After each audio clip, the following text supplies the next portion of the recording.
Maybe it is the little toaster that could. Maybe the toaster's got a little voice like this. Maybe it talks Like back Dobby? to him. Maybe it's like, hello, I'm a toaster.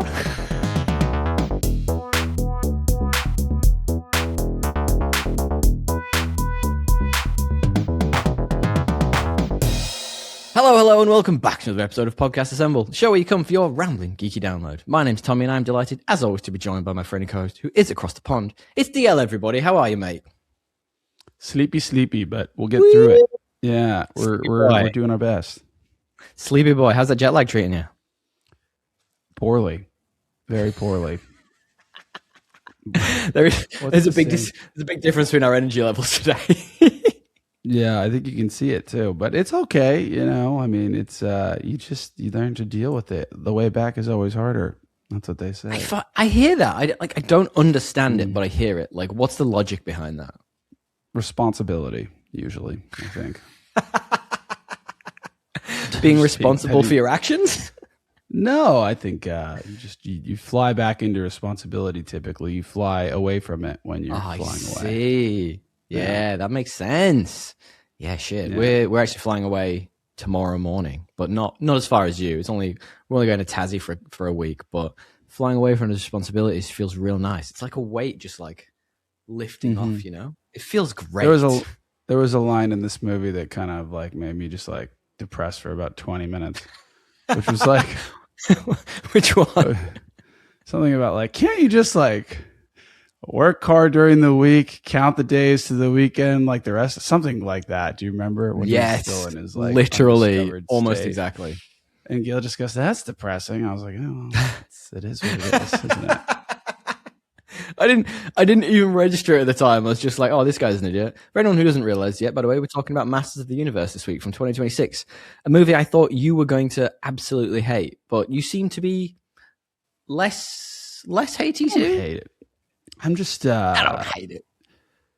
It doesn't do anything for me one way or the other. Not even, which is, I think, not even Taylor about.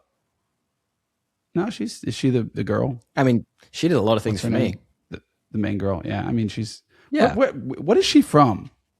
I was looking that up before. Not lots of things that you would like.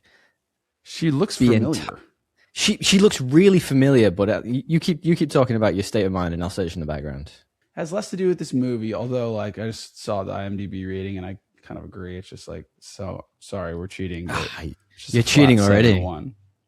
Yeah, I don't know. It's just these movies are kind of like, I think it's more the genre, and I think it's just like neither good nor bad. It just doesn't do much for me. It's like kind of whitewashed, all of them together.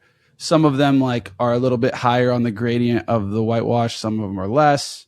Like you go see a James Gunn movie, you're a little bit more in this film. What do you mean? He's literally black. You're a little bit more.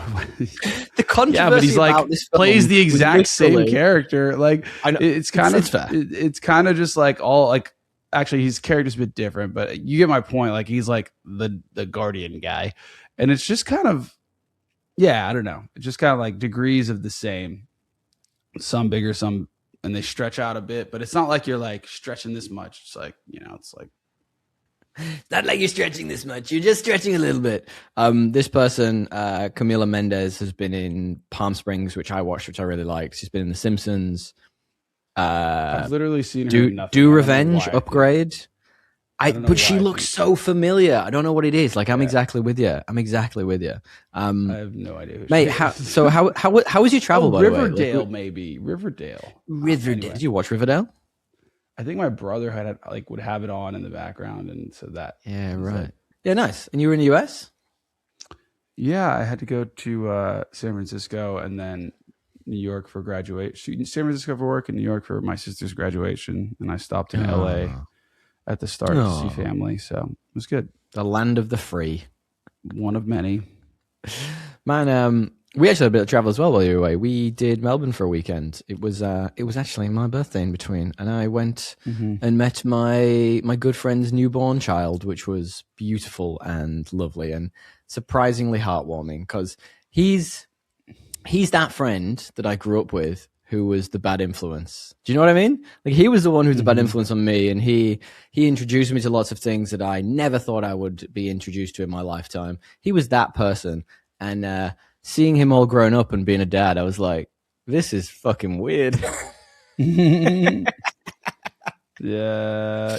I had a similar trip. I went and saw Ari's new son, new little baby. The show Ari. I didn't realize he'd had a kid. Congrats. That's awesome. And I stayed with them, and so it was a very similar trip actually. How old's that little one? God, this I is don't know, like 3 months. Old person talk, isn't it? It's about this big. Yeah, I was like, you just about hold it there. Like, yeah, no, he's 3 months, I believe. Ezra. Yeah, right. Anyway, I think mine's 2.5. When people are saying like, yours, oh, it's not out. My friends, fucking hell. It's not. It's really not. Jackie, I didn't mean that. I'm sorry. When young people are like, oh, it's 39 months. I'm like 39 weeks. I'm like, what does that mean? I don't understand. I can't do maths that quickly. I need it to be in days. Can you just multiply that out for me? That would help me out here, kids. Help me out. Yeah. Oh, wait, it's good to see you. It's been a minute, I think. But guys, sorry, I completely skipped to my part there. If anyone wants to skip around, by the way, if you want to listen to us talk about it, feel free to skip. Feel free to. Or you can skip around to the main topic. We've got a fantastic main topic today. I'm actually quite excited to talk about it. I want to know what you think about it too, DL. But as always, the time codes will be supplied by Miss Ava Ramshaw. They'll be in the description. Feel free to check her out. You can find her at www.avaramshaw.com. While you're down there, give us a 5-star review. We'd love it if you would. It would help with things like algorithms, things we don't really understand. Well, you've been away, DL. Did you get up to anything? I didn't do much. Actually, my brother forced me to watch, which is apparently, have you heard of this show? Go on. It's apparently quite famous. Ooh, I've heard of it. I've heard it's really good. Yeah. But it's on some weird fucking streamer, so like it's just lost in the library of like nested stream subscriptions. It's over like here, I MGM's, think it's Prime. It's MGM's thing, and they've sold it off to like Prime, I think, for international, and Sky here. So it's on Sky here. So I don't have to pay for anything new. Actually, it's like a part of my Sky subscription, which is quite expensive. So I'm glad it is.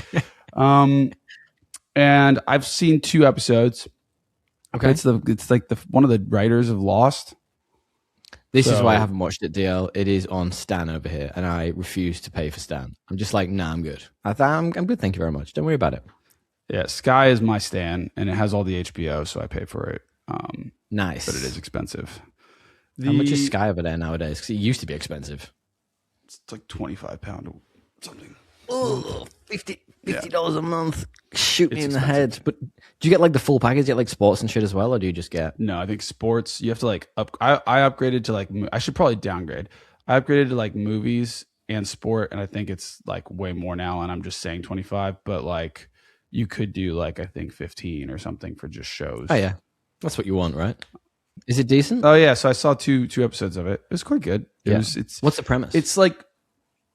I almost don't want to say like the premise is part of the like first episodes. Like it is one of those things where you don't want to fuck with it. Like go see it and see it as you will. But it's from the creators of Lost, so you can only imagine, right? Like it's and apparently it's like his it's apparently his like redemption arc of like I want to create a mystery box show that actually knows where it's going from the start to the finish. Nice. We'll see. I'm like not completely convinced that that's the case, having seen 2 episodes. Well, there's 4 seasons or 3 seasons out. It looks like there's 4. It's like they're on their 4. Yeah, right. Yeah. So everyone's talking it up. Yeah, it's like I guess like the amount of hype it's getting compared to my experience for the first 2 episodes. Like, it was cool. I'm intrigued to watch it again. But I'm like also like, there's a lot of like these mystery box shows. They just throw a bunch of stuff. And I've kind of done that enough now where like just doing that, even if it's interesting concepts, isn't enough. I need like the characters and I need the like art direction and the style, all of it to come together. Like Severance is a great example of that, where it's like a great concept, but you also have just phenomenal acting, writing, and like tone. And so far this has like a phenomenal concept. Yeah. But the other stuff, like I wasn't blown away. It wasn't great. It wasn't bad. We'll see. Okay. All right. I've only seen 2 episodes, so I'm going to ask you this question now, and we're going to come back to it at the end while we're talking about Masters of the Universe. There's quite a lot of things you need for a show, and I'm not like bemoaning that in any way. I think you're absolutely right. Like, shit needs to up its game. Like, you said Severance, like, what's your perfect show? Like, what does it look like to you? A Night of the Seven Kingdoms, Westworld season 1, True Detective season 1, and I would argue Severance. Those are my that gives you unicorns. If you distilled those 4 into whatever elixir there, that would be I would always. The elixir I also am of a big fan of I was a big fan of, like, it just depends. Like, those are all kind of premiere, like, take a long time, really crafted stuff. Like, I also really like Slow Horses, which is more episodic. I did too. And not long form as well. Not like how TV used to be, like, 24 episodes or whatever. A lot of them have, like, very much prestige TV. Yeah, even Slow Horses feels like it's more like that 24 episode thing where, like, the characters don't really change, but, like, that's kind of also nice because I know where like, some of them do, but I'm coming back to, like, this same, and you can see it maybe slowly changing him, but, you know, you're coming back to this same Gary Oldman every time, and he's just, like, hilarious, and it's like a nice, I haven't seen much warm, change fuzzy in him. Blanket. Yeah. So would you say that's your Mount Rushmore then? The question we regularly roll back to.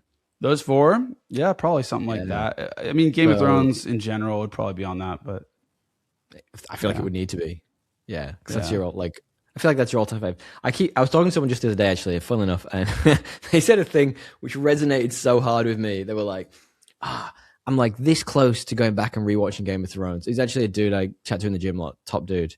Shout out to Jack. He was saying, like, he's like, I'm like ready to go. I'm like right here. I'm like ready. And like his partner hadn't watched it. He was like, yeah, my miss hasn't seen it. And like, she's teetering. I feel like I could convince her at this point. Like, I'm ready to go. She's ready to jump over the edge.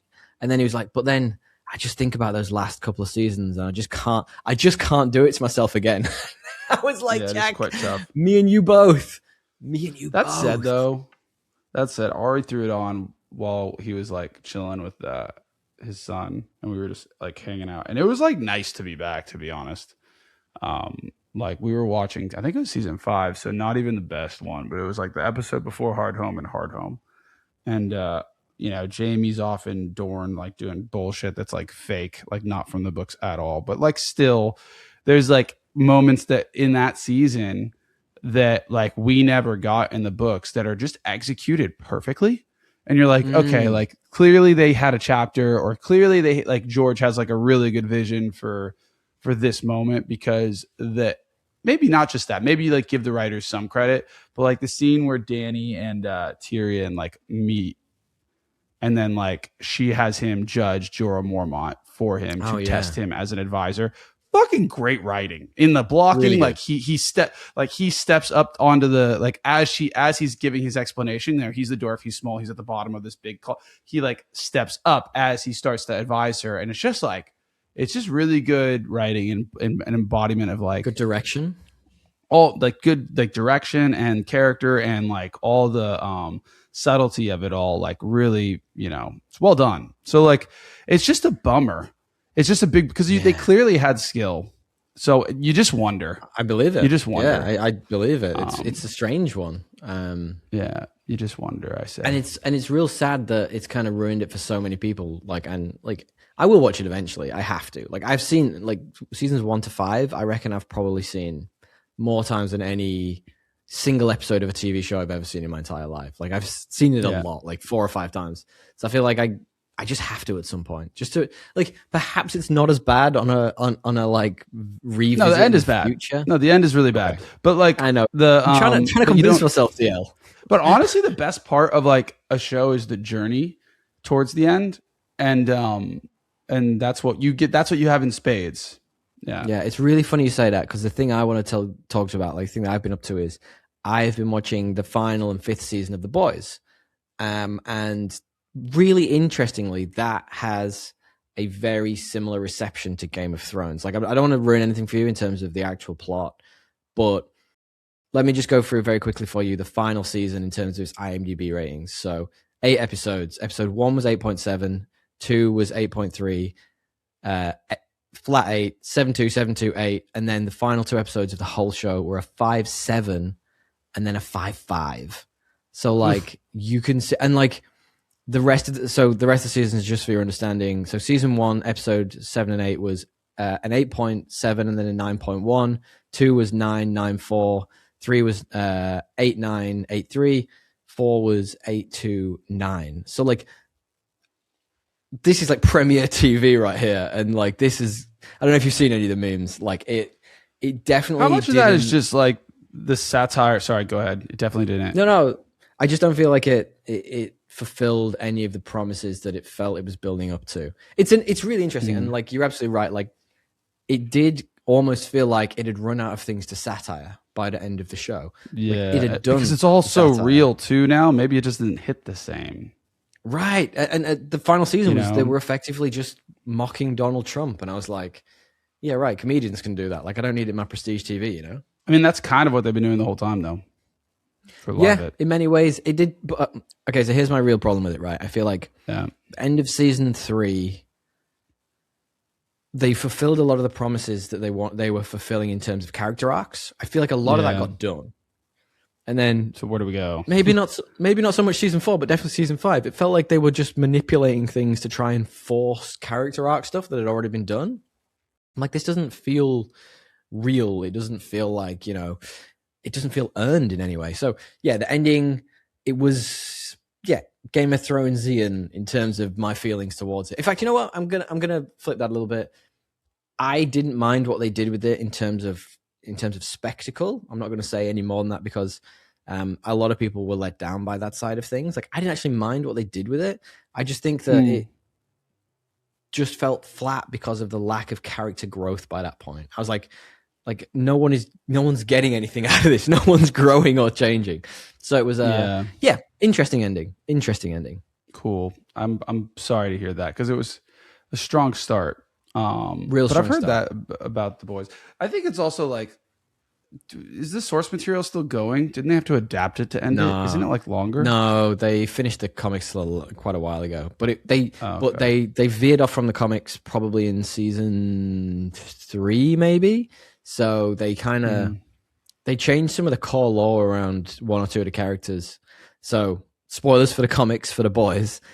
The Homelander character and all the bad stuff that you see him doing throughout season 1, 2, and 3, he didn't actually do any of it. So there's a character in it called Black Noir who's a silent character who wears all black. You never see his face. Yeah, I know him. And I can't remember if he dies. Whatever, he dies at some point in the show. But in the comics, he turns out to be a clone of Homelander who's actually stronger, but just completely deranged. So all the weird shit Homelander thinks he's been doing has actually been this guy, and this guy basically fucks him right up. And then that's kind of how it ends. Butcher gets his moment, kills him, and then they just walk off into the sunset. It's like, oh. But then they killed Black Noir in like the 3rd season, like I say. So like it never. So they can't really do that. Right. They changed a lot of it, and they sort of really went into this Trumpian, you know, Homelander wanting to be God sort of thing. There was a bit of a weirdness around the fact that they were clearly trying to set up spin-offs as well. I don't know. I think that's interesting as a concept, but anyway. Yeah. But you could really tell that the budget was going down season by season as well, or at least not increasing. Yeah. So by the end of it, it was a bit like, just felt a bit sad, felt a bit limp. Do you know what I mean? I was a bit like, no, this was so good at one point. Yeah, it's kind of, it's like the Amazon and the Netflix of it all. Like it feels like their CGI budgets like should be bigger. Oh, totally. 100%. Maybe not Amazon for Rings of Power, but all the other ones. I'm just like, their movies. Even this last one, I was like, it kind of looks a bit like this movie we just saw, which I think is Amazon. Was this an Amazon movie? I thought it was whatever the lion logo is. Yeah, that's Amazon own that now, don't they? Is that MGM? Yeah. I think they do. Yeah, that's interesting. So that's interesting. I was just like, I didn't realize this is a bit like kind of too flossy and glossy. It is a bit flossy. We'll talk about it. Let's talk about it right now, guys. If there's anything we haven't talked about that you recommend we watch, feel free to hit us up. I recommend The Boys, but maybe not. I mean, go into the final season with lowered expectations. It's not bad. It's just not as good as it was. But hit us up. You can find us at Podcast Assemble or thepodcastassemble@gmail.com. We're everywhere. Find us, hit us up, send us memes, send us news, send us reviews. That'd be great. Totally. DL, let's talk about our main topic. It's the main topic theme. Yes, we shall talk about it. My dumb summary is kind of like Thor, but hammier. Definitely meatier. Definitely meatier.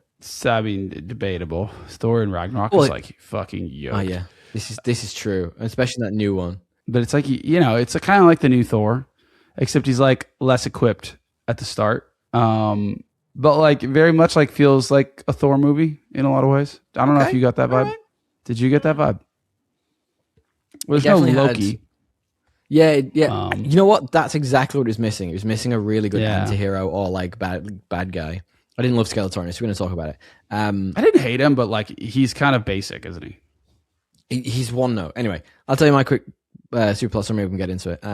Welcome to a world where accents can't seem to remain consistent, where Prince Adam goes against the coming out of the closet allegory from the original cartoons to prove that pink can be for straight men too. Welcome to the Mattelverse. That's mine. Because this is Mattel. So I don't know if you obviously know this about Master of the Universe, but this is very much based on a toy line from the 80s, the same way Barbie was. So I feel like we're going to get a lot more of these, and Mattel is saying they're going to do a lot more of these. But the thing I wanted to say to you, there were comics, but with the toys. So toys came first, cartoon second, and then there was some comics after that. There's been a lot of other stuff along the way. I watched a thing about it today. There's been a lot of other stuff. But one thing to call out as well, we're going to do non-spoilers first and spoilers, but like if you've seen the trailer for this, you've seen this movie. Like there's nothing that isn't in the trailer in this film. Wait. The trailer doesn't leave a lot to the imagination, let's say that much. Yeah. I mean, I actually wasn't sure how it was going to start. Meaning like, was he going to be like aware of the fact that he was some demigod thing? Obviously, I pretty quickly figured out that he was going to be, because it starts with like the whole preamble. But for some reason in the trailer, I almost thought it was like some girl was going to come like convince him that he was. Interesting. Maybe I wasn't paying attention in the trailer, but that was my initial expectation. I only watched one of the trailers, and I knew everything was going to happen in this film. To be honest with you, but you're right in the sense that like there was a lot in it, like from all parts of the movie, if I remember correctly. Especially the final battle, which we will absolutely talk to. This is from Travis Knight. I don't know if you know Travis Knight. He did a film called Kubo and the Two Strings, which is a movie I absolutely need to see. I don't know if you've seen that at all. It's a weird name. Oh man, it's meant to be amazing. It's meant to be incredible. I definitely want to see that. I think it's like stop motion-y and looks great. And he also did Bumblebee, which people say is one of the better Bumblebee, one of the better Transformers films. Oh no, no! If only it was. That would be so much better. This has got a lot of Game of Thrones alums in it, by the way. Talking to Game of Thrones, I'm not even going to try and say his name. It's got the guy who played the Mountain in it. The guy who played Fisto is in Game of Thrones, and it's got a guy who's in House of the Dragon as well. So it's just trying to get that vibe of like Lord of the Ringsy and Game of Thronesy and stuff. I did have a question for you. Yeah. Question up top, DL. I sent you a couple of pictures before we started. I don't know if you've opened them, but we have a real challenger for Goofy IMDb pitch today. Something that I definitely never forget, but sometimes definitely forget. And look, gonna be honest with you. I didn't realize, but we've done the challenger before, but he's going to come back in a second. So you all know who our current champion is. It is good old Eunice Huthart, who is a rejected Rocky. There are not many Eunices on IMDb, I'll tell you that right now. She was a rejected Rocky voice from Project Hail Mary, and today's challenger, he's back, baby. This is his third time around. So like third time trying. If he doesn't get it this time, I think we're going to have to cut him out. You remember this guy. It's Gary Martin. He has been from Nosferatu and also apparently from War of Rohirrim, which is a Lord of the Rings anime we talked about. In this, he's Beastman voice. So he clearly does a lot of voice work. Beastman voice. Beastman barely describe talks. That picture. Yeah, I know. He's in. It's like kind of like Miami Vice meets who's the guy from Yellowstone? Okay. Not Kevin Costner. It's like a Miami Vice Kevin Costner looking dude. If Kevin Costner could grow his hair longer, throwing up a peace sign with like a halfway buttoned up like Hawaiian tee where I can see his belly button.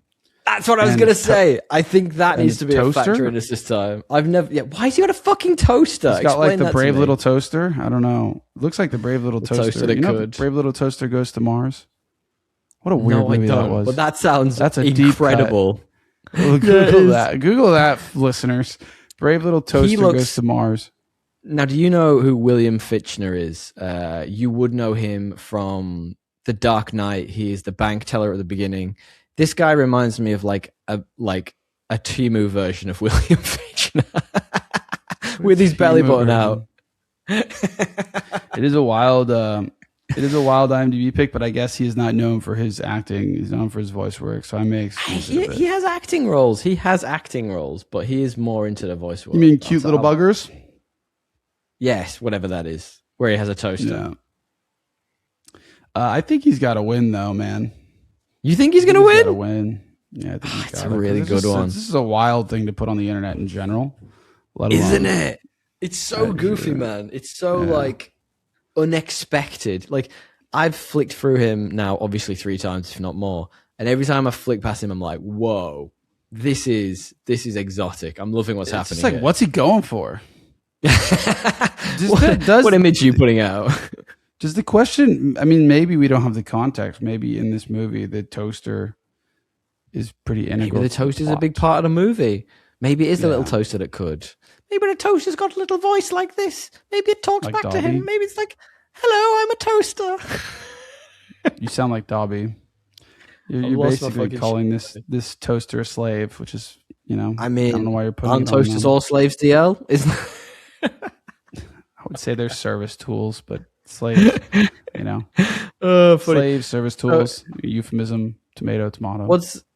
Give me the TLDR for this, DL. Tell me about this film. Tell me what's happening. We've already got a winner. Well, we're back to the film. So did we agree that he won? Yeah, I think he did. You said that. You said he won. But I didn't know if we agreed. I'm glad we agreed.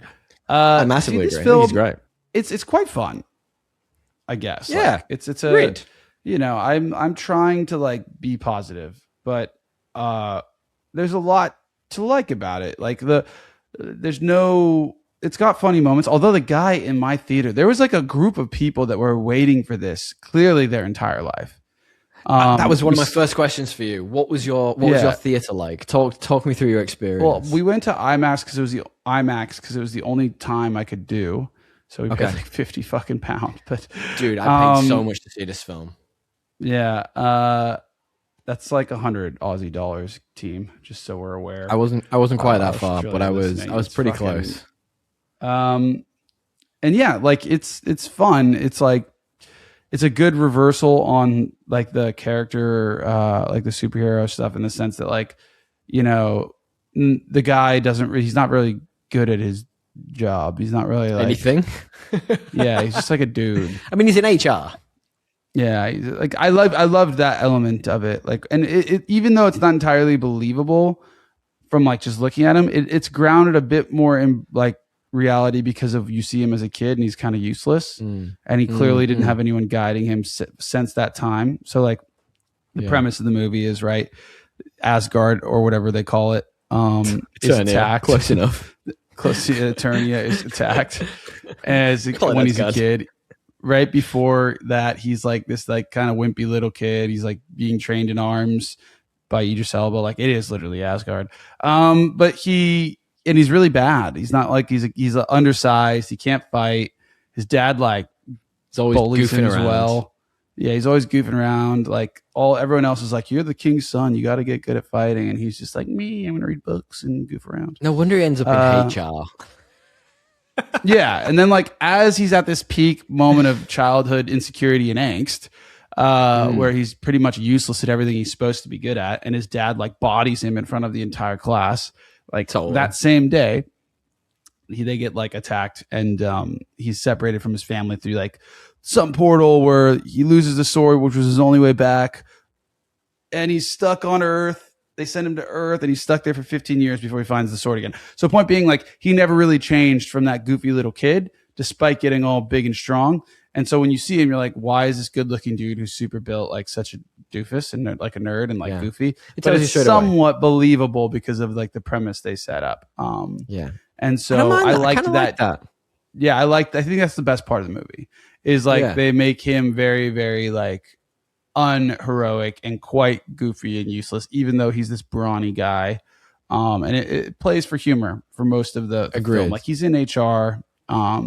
He runs like a girl. Sorry, you're not supposed to say that in these days, but you know, as kids, like you run like a girl. Like that's exactly what he would have been made fun of. I never noticed that. I literally never noticed that. When does he run? I don't even remember him running in this film. The whole first half of the movie, he's like running, tripping, falling. Yeah, he does a lot of falling. He runs. He's uncoordinated. Yeah, he's uncoordinated. So go back. You were saying about your cinema. Like, tell me about your cinema. Like, what was the experience? Okay, so yeah, the movie that we were in IMAX, and it was like not filled up, but I'd say it's like a fourth filled for an IMAX, which is like only a quarter. Wow, it's a big film though, or I mean, sorry, it's a big theater. Right, still not a lot. IMAX. So like you're getting, and if everybody's paying £25 a pop plus, like they're doing all right. Even at 25% capacity, I would think, but. There was like people like next to us that were like clearly waiting for this movie their entire life. Like they were so engaged. They were laughing. There was a lot of jokes that were not funny, or maybe I don't even think were meant to be jokes. And these guys were belly laughing. And Gail and I would just like look at each other and be like, oh, what the fuck? Like, and then like they wouldn't laugh at the actual funny parts. So maybe we just have very different humor. That's interesting. Preferences, but. There were some ultra fans of either the toys or the show in this theater of mine. So that's interesting because the age range of my cinema was, again, it was one of those big screens, and it was one of the expensive ones where you get the recliner chairs and all that crap. Yeah, and so I reckon it was probably a little over half full. It wasn't a big cinema. Okay. Case in point. Actually, when I walked out of this, 1 trillion people walked out of another showing, which I could tell from context, I think was Scary Movie. So that's clearly going to beat this at the box office. But it was predominantly 60 plus males occasionally with their kids with them. So I'm like, this is clearly for a specific generation of people. And they're probably hoping that they bring their kids so that they can get introduced to it as well. So it's really interesting. And I think the thing that I kind of really liked about it was that this was nuts. It was like colorful. It was 80s throwback. It absolutely did not hide from the weirdness of Master of the Universe. If you don't know anything about Master of the Universe, the cartoon, He-Man, it was fucking weird and campy, and everything was odd, and everything was a weird vehicle. I think, so me and Regan talked about the 1987 version a couple of weeks ago on No Country for Old Films, and like they had weird machines that they drove around on. Like one was like a horse that looked like RoboCop. Everything is weird in Eternia. Like it's fucking rainbows and everything's an odd machine. And I kind of really liked that. It was kind of quirky and fun and a bit different. Like, sure, you say it's a bit like Asgard, but in Asgard, I don't see that. I don't see weird shit. You just see people who are dressed a bit funny. You don't see like, I don't know, a dude with a fist for a hand. A fist for a hand? That doesn't make sense. A dude with a big metal fist. Like, you don't see that in Thor. You know what I mean? Like, it was...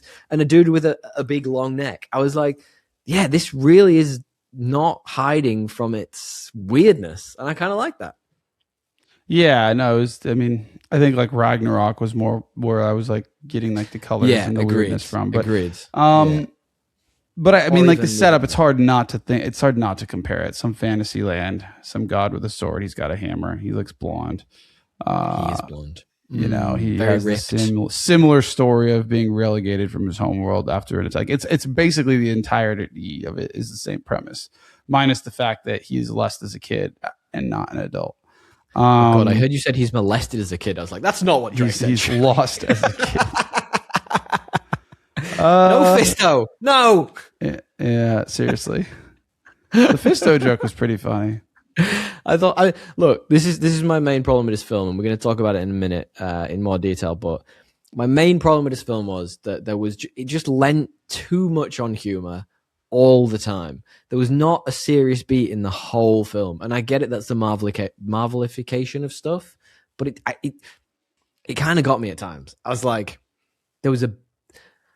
I can't even put my finger on a specific moment. I just remember a bit when he fell out of a plane and he was falling towards the ground, which would have killed a regular person. but it couldn't have just been him falling and hitting the ground. He had to hit every tree on the way down. He had to hit every branch, and he had to ping this way and that way. And then when he finally hit the floor, it was like, oh, it frustrated me a little bit with the sheer volume of constant expectation of laughing. I didn't mind it because I just didn't find all of it funny. Like maybe it's just like they need to be more snipey. Yeah, fair. I completely agree. So like maybe you just have less of it. Like I wouldn't have like wanted to substitute more dramatic moments, I guess is my point. I'd rather probably more just cut the amount of attempts and make them more precise. Agreed. I'm with you on that. Especially because it was like too long of a movie, I would argue. Oh, you felt it was too long? Okay. Well, how long was it? I don't even know. It was a little over 2 hours. Yeah, like can't you just make them like a movie like this an hour 45, an hour 30? Like just make it shorter. They should have been shorter. Better. I agree. All of these movies that are like these cookie cutter movies, they cookie cut the worst part, which is the fat. Like just make it shorter. People will like it more. It'll cost less. Like I just don't understand why they have the need to like have it be a 2 hour plus movie for these superhero movies. It doesn't make sense to me. Kind of agree. Yeah. I'm trying to think of things they could cut, and I can't really think of anything. I didn't love the mum and dad getting captured thing. I don't know if that's a spoiler, so apologies if it is, but like that whole piece felt a bit flat to me. Like I didn't feel it was necessary to the character. He's already had his homeland pretty much destroyed. So you're like, all right, do you need that as well? That could have been short. The whole intro sequence could have been shorter, but actually I didn't mind it terribly. But I think there's like parts in the middle you could have cut. There was multiple extra battles that didn't need to be there. The long battle at the end you could have cut. I thought like the Skeletor battle, I don't know if this is spoilers, but like where it kind of goes psychological was exactly the type of battle that was like interesting and funny and like also just like it had humor and drama and it was like good. And I think you should have just had that be the final battle. I don't need the extra battle after that battle, where it's just like him fighting him again. There was just a lot of redundancy, I think, in the action beats that you could probably cut, to be honest. I think there were missed opportunities as well. Like they built up certain characters to have. So, for example, Idris Elba's character, he had a quarrel with another character, which was built up from the very beginning. Yeah, he definitely had a drinking problem. That could have been cut. I didn't need that in there. But I mean, he had like a quarrel with another character who had this big metal jaw that flowed through the whole film. And then the ending of that was just a bit of a letdown. I was like, oh, that's, you know what I mean? Like I felt like there was a lot of energy put into some storylines, like you say, that maybe didn't pay off as well. So like it's almost like, why are you putting so much energy into that rather than the main thrust of this? I think it was kind of like we got Idris Elba, so we have to give him an arc. Probably. Yeah. It's exactly what it felt like. Actor. That's what it felt like. Man it felt arms. Like we got Idris Elba, we got to give him like some stuff to do. But like that, I agree. It kind of feel like a tack on. Agreed. I mean, he would be an excellent choice for my favorite question, which is if you could remake this movie with everyone being Muppets and keep one as a humanish character, he would be a great choice for that. Skeletor would also be a great choice. I was gonna say Skeletor. Like, yeah, just like him like lecturing a bunch of Muppets. It'd be pretty funny, actually. Hilarious. Shouting at Alison Brie's Evelyn while strangling a Muppet. That would be bloody brilliant. I like that. I actually don't. I thought Skeletor, for how one-dimensional he was quite like comical at times. I didn't mind his performance actually, like just and maybe like partly because I didn't know it was Jared Leto. I didn't go in with like a previous like an expectation or a judgment. He didn't do any of the promo stuff for that reason. So he's a bit like box office poison right now. He's just a bad dude, like all around. I don't know why he's still getting in films. It's weird and strange. I quite like the idea of Teela being the human character and everyone around her being Muppets because that kind of works. It's kind of fun. But I think like there's a lot of weirdness in this anyway, like weird looking characters anyway that you could kind of mold into being Muppets regardless. So I think I'm going to stick with Teela on this one. I tell you what, what's interesting is you're talking about Jared Leto there. Like he didn't go for the cartoon-esque voice of Skeletor. And that sounds a really stupid thing to say, but like one of the main things about Skeletor that people remember and think of is that stupid high-pitched voice. You've seen the memes where he runs away. Until next time! Like, vaguely. He didn't go with that. And I actually found the voice a little bit like, you know what I liken it to? in The Dark Knight Rises when Tom Hardy's doing the Bane voice and it talks like this, and you couldn't really understand what he was saying. There were times where I was like, I have no idea what Jared Leto just said. A couple times for sure. What? There were times like it wasn't as bad, but like there were definitely times where I was like, "What the fuck is like?" I need some subtitles for sure. Right. And it at times had that Chris Nolan thing whereby he mixes the music so strange that it overpowers the voice acting as well. So I was like, what are we doing here? Like, I don't know what's happening. Yeah. Interesting. You mentioned that your cinema had a lot of sort of like older people in it, like minded. Like, it wasn't necessarily older. There were some older, but it was just a lot of like really committed, like people that had like seen the show for sure. I mean, this went through iteration after iteration after iteration trying to get it to the screen, most recently in 2015-ish. Do you think the moment for this film has passed? Like, this is a toy line from the 80s that had a somewhat successful cartoon. It flopped in the 80s when they released a film for it because it was too late then. And they've tried to reboot this over the years. And I get it. They want to sell more toys. They want to get more money. But this isn't, I don't see this in the zeitgeist. I don't hear people talking about Masters of the Universe anymore. Like, do you? No, obviously not. It's definitely not in my zeitgeist. Let's say that much.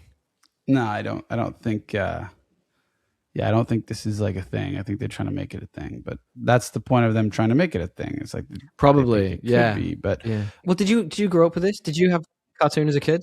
I saw it occasionally, but never really followed it. Like it was just kind of like, right. I think it's just easier to get this kind of shit approved, and that's why it keeps happening because they know that there's some audience that like will show up and see it, even if it's not the one that like. Yeah, but I don't even think it's us. Like I think it's like, to your point, like people that grew up with it. And is that enough? Maybe. I mean, you know, I agree. but it's better than something that has nothing. Like is the way they think about it. I don't agree, but it's the way they think about it. Any IP is AIP. I absolutely agree.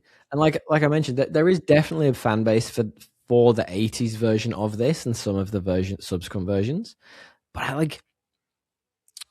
don't know. I didn't grow up with it particularly. I mean, like I grew up with the cartoon. Like my brothers used to watch it when I was growing up. So like, yeah, I came out as the original movie came out. So it would have been reruns and stuff. And it's in my zeitgeist, my cultural zeitgeist because of that, but it's not something that I necessarily loved. Like I was more like Power Rangers, you know, like those types of things. I loved Power Rangers growing up. That was my big one. So it was just sort of like in my periphery. It was never like in my full like center of vision, but like I still enjoyed the movie. It was big, dumb fun. I had there was a heart to it. You mentioned Adam, whose name I think he's good. He was really good. Nicholas Galitzine. Yeah. Nicholas Galitzine. Yeah. He was great. I think he did a great job. There was like a youthful vibrance to him. It's hard to portray, which I think was really nice. What do you think, like, as far as like this movie compared to other superhero movies that have come out in the last 2 years or will come out in the next 2 years? Like, where does it stand? Because it's not really a superhero movie per se because it didn't come from a comic, but it is. By all intents and purposes, it is. You know, the way it's framed and the way it's created, I think so. Yeah. I'd say the difference between this and probably a lot of the superhero movies that have been out in the last, let's say, 5 years post Endgame, I feel like this has a real love for the source material. Like you can tell the guy who created this, who I have a great note about, by the way, it's Travis Knight, who is apparently no, I'm not. I'm going to ruin my Truffles trivia. I'm not going to say that right now. I'm going to save that for later. It just feels like he knew, like there's stuff in this that that has no right to be in this film because it's so weird and only a real fan would know about. Like the mecha neck thing. Like you're not going to remember that from a one-off viewing. Do you know what I mean? Like the dude whose neck goes up. So like, I think the difference I see is that this probably has a lot more love put into it in terms of like everything, right? So like it was apparently a lot of it was practical. Like you can tell there's a lot of special effects, but apparently there's a lot of practical in there. They had a 40,000 square foot factory that was manufacturing props, costumes, the design of Eternia, which all looked fantastic, by the way. Like the design of this was beautiful. I really liked it. It was nuts. Like I mentioned before, like colorful, weird. You could tell it was from the 80s. I just think that's gonna separate. Like, do you remember watching the Fantastic Four movie? And it's like that was good. It just felt really flat. And like the thing about the Fantastic Four is they're a family and they do things together and they love each other. But that didn't have that sort of love to the filmmaking to push that to the front and center. So like, I still think The Incredibles is the best Fantastic Four movie. But yeah, I think that's the difference between this and that. I don't know. How do you feel?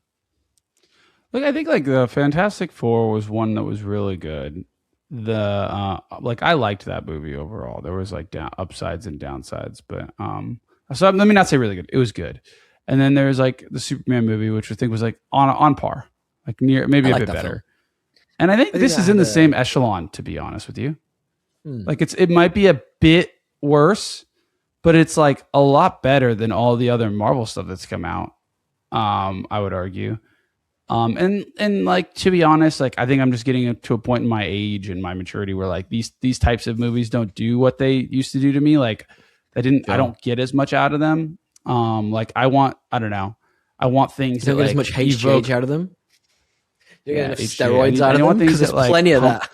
I want things that pump me up. No, I just think I'm wanting something with a little more depth to it, either in its comedy or in its drama or in its plot or in its like emotion. Like I want, I want something that I feel.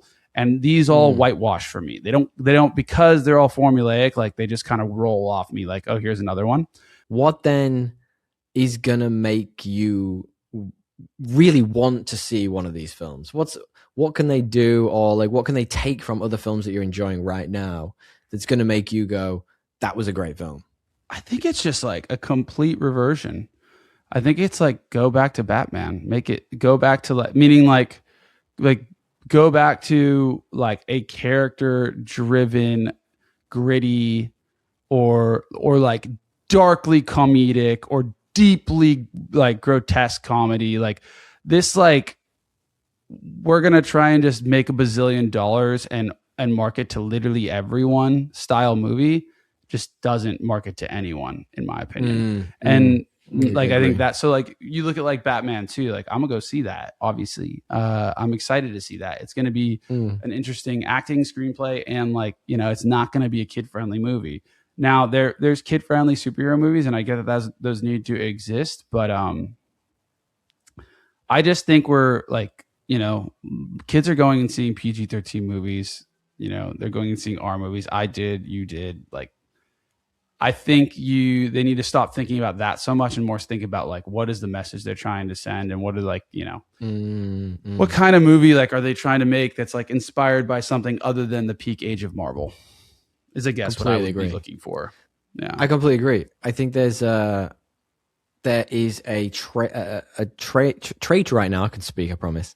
There is a movement right now to try and appeal, like you rightly pointed out, to everyone, and in doing so, they're not really appealing to anyone. And like the core idea of this, the core like throwback nostalgia hit of He-Man, definitely appeals to someone. But like, I wonder if like true fans of He-Man will see, like the setup of this, Adam actually being jacked and, being a bit of a wet fop, let's say, and not being, particularly skilled or intelligent, and be a bit like, well, this isn't my He-Man. And then you've alienated that group as well. So you have literally appealed to no one.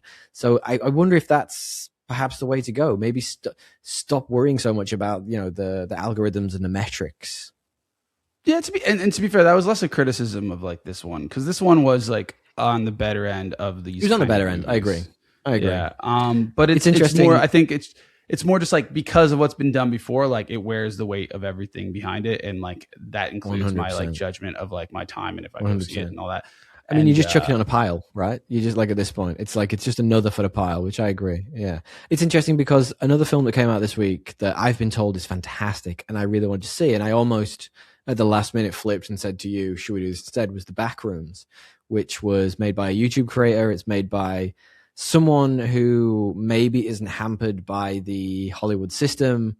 The guy's only like 20 and he had like a 9 million budget or 10 million budget, and it's making absolute bank and it looks fantastic.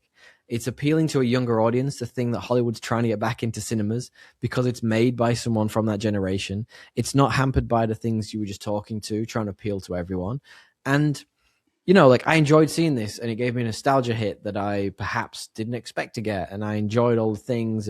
But you're right. It's the formula. You see it in every shot. And I was like, it would have been nice to have seen the back rooms. And I don't have time to now see it because I'm going away tomorrow. So I'm like, by the time I get back, is it still going to be in cinemas? So yeah, I wanted to support that film too. And it's an interesting one. I think they're the decisions that people are having to make. And it seems like younger people, I just said, you know, like Scary Movie, a lot of people came out of Scary Movie 5 as well. People are going to stop seeing these films, and they are doing. You can see that in the box office for Marvel films. This doesn't look like it's doing that well at the box office. Let me see this. Yeah, it had 170 million production budget. It's going to make 30 million in its first weekend. That's not great. Yeah, like, you know what I mean? Probably like, will do like 120. It probably won't do that well then. It depends. If it gets good word of mouth, I think it will. It's a good film. It'll probably do all right. But like, I don't think it's going to make. It's not going to make $1 billion. I can promise you that right now. That is not going to happen. Yeah. So, yeah, it's really interesting. It's really interesting. I mean, look, I was going to ask you about what you thought of the set pieces and what you thought of the design of the world, but I guess like when you think about it, it's at a core structural level. It doesn't really matter if the story isn't there. I thought it was a pretty good story, actually. I didn't mind. I thought everything looked kind of CGI and it all, like, to the point, added to the pile. The prosthetics I did notice on the people, though. I'll give you that. I did too. I thought the acting overall was pretty good from the two leads. Like, it's as good of a like sugar bomb that you can get with like this much lore. Interesting to see. Do you think they will make that? Will this become, like, say it does all right? Does this become? I think they'll try and make a franchise out of this. 100%. Yeah, they'll try and make something out of this. I wonder if it would, again, probably at a lower budget for a sequel, because shoving nearly $200 million into this has clearly not worked. But I'm just laughing because, like, when when we were talking before, and you were saying about the existential dread that you got from that one line in the film where the guy's like, "Why don't you just work you when you do 5 days a week and then wait for the week on everyone else?" Like, that's kind of the way our conversation's gone. It started off kind of like enthusiastic, and it's gradually gotten more existential, and we're at the point where we're like, "We're old. Fuck this film." Well, I guess fuck like, the pile of films that have done this before. It's like well, to be honest, dude, if you think about it, counting the pod, counting the movie, and counting the lead up to the movie, it's 5 hours of your weekend. Agreed. You know, It's a lot. That's of a non-significant amount of time. And so, like, people and £50 of your wallet. So it's like, you know, in this economy. So if you think about the average person, like, you got to really get something out of it for that. And I think that's kind of the point I'm making. I mean, I would argue that, like, the people in it and the writing is like, you can't really, like, there's not a ton of critique I would give. Like, this isn't this dense, you know, lore filled thing. For what they did all right. And, you know, I'll give it that nod. What about this then? So this is clearly aimed at getting families into cinema, right? Would you recommend this to, you know, I don't know, let's say Ari's kid was a little older. Let's say the kid was, I don't know, 10 or whatever.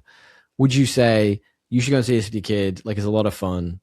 Or would you just say, nah? Because I feel like this is going to appeal more to kids and older people, like no one in the middle. Probably. You're probably right. I mean, I'm kind of like the worst person. You are the worst, TL.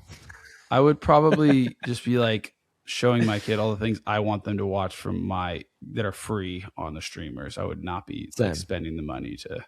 There's a million other things I would spend the money on than like I would save the IMAX for like the guaranteed, you know, hit. Agreed. Whether that's like agreed. All of Harry Potter or the new. Yeah. Well, I mean, that might not be kid friendly, but like, you get my point. True. There's just so much in the backlog now. What's that? I think it's R-rated. There's plenty of good films coming out as well, I think. I'm genuinely very excited to see Disclosure Day, which is the new Steven Spielberg film coming out with Emily Blunt. Looks really good. He's going back to Aliens. Haven't done that in a while. Was in for an Alien film. And there's a bunch of stuff coming out right now too around that. I'm sure he's like using that for. Well, if you think about like what he did with what was it, that other one? Something Encounters of the Third Kind. And he did that. Close Did he do that as Encounters well? of the Third Kind. Close Encounters? Yeah. Yeah, I'm sure it is. Yeah, he did. So that movie was like heavily based on UFO like lore. So you got to imagine that this one, Disclosure Day, is heavily based on things that like are going on in the zeitgeist. Whether this is like because they want us to talk about it or because he knows something, no one will know. No one knows. But that's interesting. Yeah, that is an interesting take on the movie theater experience. DL. I wonder if they're trying to. I'm down for that. I'm excited for that. I need to buy the IMAX for Odysseus or whatever it is. What do they call the Odyssey? The Odyssey. Before we end up talking about the Odyssey a bit longer, let me ask you a question. You already know what the IMDb score is, which is 7.1. Can you guess for me the Rotten Tomato score? Probably like 77. 66.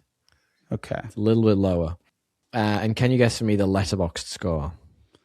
That one is 2.6. 3. Ooh, it's 3.2. You were pretty close that time. The thing I find really interesting about this is that is almost identical to the Mortal Kombat 2 movie that we saw, how many weeks ago. I mean, it adds up. Mortal Kombat was 7. This was 7.1. Rotten Tomatoes was 65. This was 66. Letterboxd was 3.1. This was 3.2. I was like, yeah. This one leaned into what it was more, I think, than Mortal Kombat. Yeah. Agreed. I felt like, I don't know. I thought that did as well. I thought that was pretty. They tried to make it more of a drama, and like maybe it is a drama, and I didn't play the game enough. So like, it's just grim and grisly that franchise. So I've got to ask you then, what is our rating system? Our rating system is this better or worse than most average movie we know? Which is a lot of films, let's be honest at this point. But the one we have highlighted as our most average, which is Aquaman 2018 and YDL. What do you reckon? It's a tough one. I would say it's better than Aquaman 2018. Yeah. It's a great... I would tend to agree. Step above. Not a great, moderate step above. For all we've said, I enjoyed this. Like, I did genuinely... I had fun with it. It was a good nostalgia hit. Like, it was never going to blow me away. Like, I didn't expect it to. I agree there are problems, but not as big a problems as Aquaman 2018. Yeah. That was a bad fucking film. Bad film. Do you want to do a couple of very quick spoilers then before we finish? Yeah, I mean, there's actually not much. No. The sword breaks. They don't actually act. You know what? They don't hook up in this film. I don't think they do. Okay. Pretty good. I'm going to tell you. Pretty good. Like, I mean, pretty bummer for him because she's like quite a catch. But, you know, I love that, like, for one, like, that was one stereotype they didn't throw in. I liked that they just, let me roll this back. So in the original cartoon, if you would have seen clips from the original cartoon. They're everywhere. They're memes. It's literally everything. There is a very thinly veiled allegory for He-Man potentially being gay. Now, it's interesting because I was researching this before. It's not explicitly ever been said by the creators. He was just a big, like, loud character to sell toys to kids. Yeah. But the LGBTQ community have picked it up and love it because he is like... They claim him. The elevated... they've literally claimed him. He is like the peak male form, in quotation marks. So, like, I find it really interesting that they didn't make them hook up because in the cartoon, it was, like, implied that she was his girlfriend, but, like, it was never like this. It was never, like, followed through on. So I kind of loved that they left it ambiguous enough that he could be, you know? Like, he could be whatever you want. Although he did try and kiss her at one point. Yeah, they gave us enough that he probably was into her. But I mean, who wouldn't be? She was a beautiful lady. I do like that they didn't. That was pretty funny. Yeah, I agree. So that was one spoiler. The other is Skellingtor had won basically from the beginning, which was kind of not a spoiler, but kind of was a spoiler. He was he was in charge of Eternia, and Eternia had been destroyed almost. Like, you can see flash of that in the trailer, but I'm not sure it's explicitly clear shown. Yeah. The thing I liked that you talked about before was the final battle kind of started with like almost like a mental torture thing by Skeletor on He-Man. That was cool. That was different. Yeah, and it had comedy in it too, so it was like dramatic but comedic as well. Yeah, I thought that was like the perfect tone for a movie like this. That battle. Agreed. Shame it was Jared Leto doing it. The other last thing I had was just that Dolph Lundgren's in this. He is in it So if you don't know, Dolph Lundgren was in the 1987 Masters of the Universe film as He-Man. He's just a dude in a gym when Adam... By the way, Adam he's a fucking giant.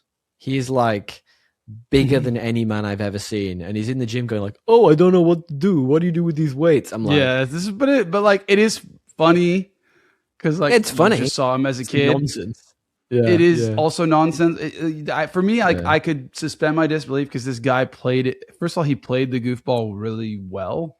He did. Yeah, he did. I'll give you that. And they also give a couple nods to the fact like how goofy he is as a kid, and also just like how awkward he is, but like how other people still, even though he's awkward, appreciate that he is good looking. Like, so like it draws it back because when he's in like the comic book store and she's just like, are you single? Like she kind of comes to the realization she might have a chance because of how weird he is.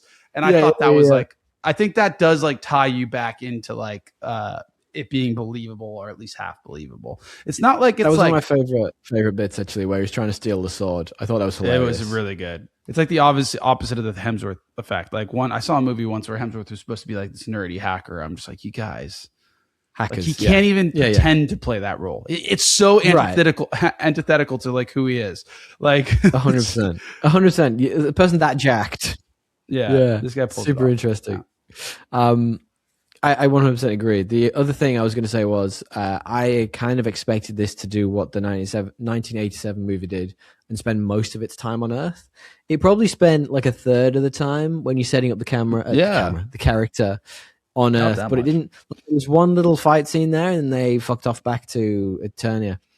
But the thing that I mentioned before was Idris Elba's. He had like an ongoing, like rivalry with this one dude with a big red jaw, which was really weird. Who beats him or something? Clap jaw. Yeah, he's got the clap, and he has a weird jaw. I don't know. Clamp jaw. The clamps. The clamps. God, I miss Futurama. That was really disappointing. Like, it was like this dude's out of shape. He's been drinking for how long? And then he just beats the shit out of him and knocks him out of the sky. I was like, it's like he just got over his PTSD, which just doesn't happen. I'm like, dude, like that it was one of those storylines you were talking about that felt like they put a lot of time and a lot of energy in, and then it just didn't go anywhere. I was like, this is bullshit. What is happening? Yeah, I think like it's only because it's Idris Elba. If it was another actor, they write that differently. They write it like this guy is a disappointment and He-Man steps up to like, and it's almost like a foil to He-Man. And you use him as an example of like, he becomes the father figure for this other girl or like the support system. And the fact that like he could never match up to this guy's bronze, but now he does. And it's because he's able to like contain, you know, he's able to emotionally deal with the trauma and not be an alcoholic or not like he's more mentally stable. I think you could like foil it that way. Like there's a bunch of different ways you would write it where if you didn't have to write this guy as like coming out of this like a coma and actually have him like, and then maybe you save it for later and this guy, you know, has a redemption arc later, but it happened all too fast, too little attention. I agree. It did. Agreed. One thing I didn't mention was there is a robot in this as well, which is one thing in this film, which I found really weird is it's on this weird junction of like technology and magic. And it's really strange. And Kristen Wiig plays that robot. What a weird choice. I forgot she was in this. You mean she's a robot or a witch? She was the robot. So like the robot that went around with them all the time. That was. Oh, she did. Okay. Yeah, that was her. Not the witch. The witch was Evelyn, who was played by Alison Brie, who is from Community, and the sorceress was played by, I've totally forgotten her name, but the person who is Deadpool's love interest in Deadpool. Which I was going to say she looked familiar. Yeah, she looked. I thought it was Michelle Pfeiffer for some reason. I think that's an Aquaman thing. Yeah. Fuck's sake. We're back to Aquaman. Let's finish with the trivia, true or false. Do you want some DL? Cool. Trivia, true, trivia, false. Masters of the Universe DL. On Earth, Adam has the surname Glenn. In He-Man and the Masters of the Universe, that's not the whole trivia. In He-Man, the Masters of the Universe 1983, Adam's mother was Marlena Glenn, an astronaut from Earth who ended up in Eternia and became queen. Is that true or is that false? It's a callback. True. It is true. Don't know. It's a real nice callback to the 1983 cartoon. I'm not sure why they needed to do it, but they did. It's a good one.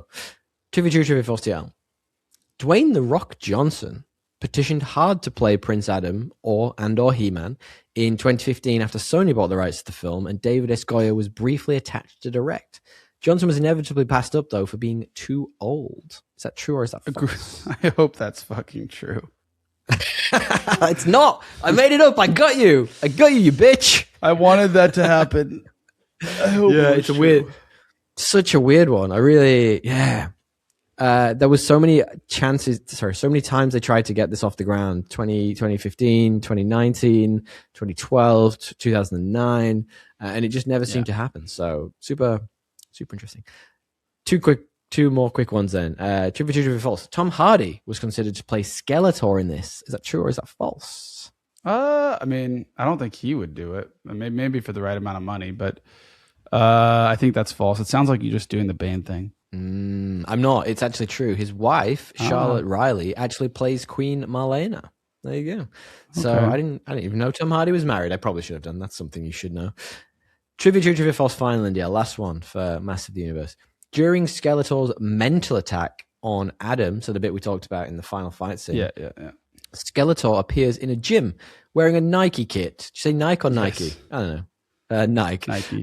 Director Travis Knight is the son of Phil Knight, who is actually the co-founder of Nike. Is that true or is that false? It's a long way around to ask that question. The co-founder of Nike? The director is the son of the co-founder of Nike. True. According to IMDb trivia, it is true. That's so random that it had to be true. Mad. Yeah, it's too many connecting factors. And what's that word I'm looking for? Where you give your son a boost up or your daughter a boost up, even though they're probably not talented enough. Nepotism at play, my friend, in its best way. Look, ultimately, I enjoyed this film for what it was, but I think it maybe goes on that pile of more of that superhero formulaic trash. Yeah, I would agree. It's in that bin, that category. But go see it. But if you like that, go get it. Be ready for a kids film at the end of the day. Yes, get after it. There's so many good films coming up. We've got some more exciting stuff coming up for you guys. But DL, before we get there, do you want to wrap up the show?